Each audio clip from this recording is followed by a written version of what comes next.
Hey guys, how's it going? So today there's a little bit of good news. At least that's what I think. We'll see if they keep up to their word. According to the Fox News, the White House said Tuesday that the Biden administration will not support a system requiring Americans to carry a so-called COVID-19 vaccine passport. The Press Secretary Psaki said on Tuesday.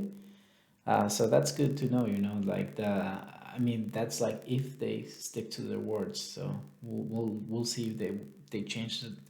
It's happened before where they could change, say something now, and then later just completely change it. I mean, they did that with the, when the with the whole lockdowns with the mask. At first they were like, oh yeah, we're not gonna mandate the mask to be forced on people, and then they pretty much passed a federal law requiring everybody to to wear the mask. So that's something that we'll need to see in the future. The announcement comes amid privacy concerns, rightfully so, as some argue that mandating vaccine passports could speed the reopening of international travel and the economy, which is very needed, for everybody in the whole world. But the proposition has raised questions about how much governments, employers, and venues have a right to know about a person's virus status. I mean, I can definitely. This is like an argument that I you can definitely argue that if people are sick, the other people need to know for sure that they don't get infected. So that makes a lot of sense, and that's in that aspect. But personally, I do not like the fact that you have to carry around an app or a piece of paper saying that, oh yeah, you get the vaccine. We know which it doesn't really do much in terms of like you can still get other people sick. You can still get sick yourself, and this is from the CDC website.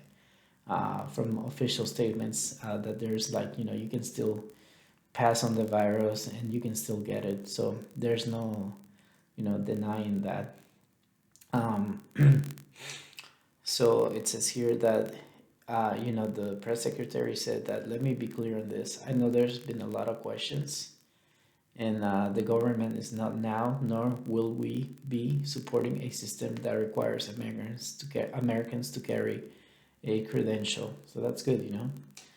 Uh, Psaki went on to say there will be no federal vaccinations database and no federal mandate requiring everyone to obtain a single vaccination credential.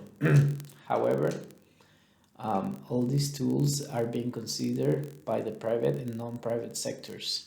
Our interest is very simple from the federal government, which is Americans' privacy and rights should be protected, rightfully so, and so that these systems are not used against people unfairly. Of course, that's like the whole thing.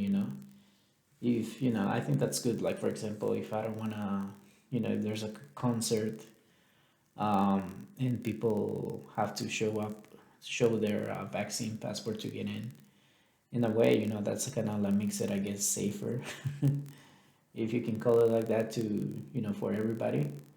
But I mean, like, things will happen.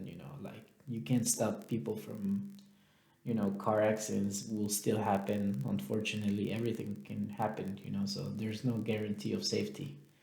But if you feel more comfortable to going to that concert because everybody has the vaccine, you can choose to go, or you can just choose to stay home and check it out. Do a live stream. So there should be options like that.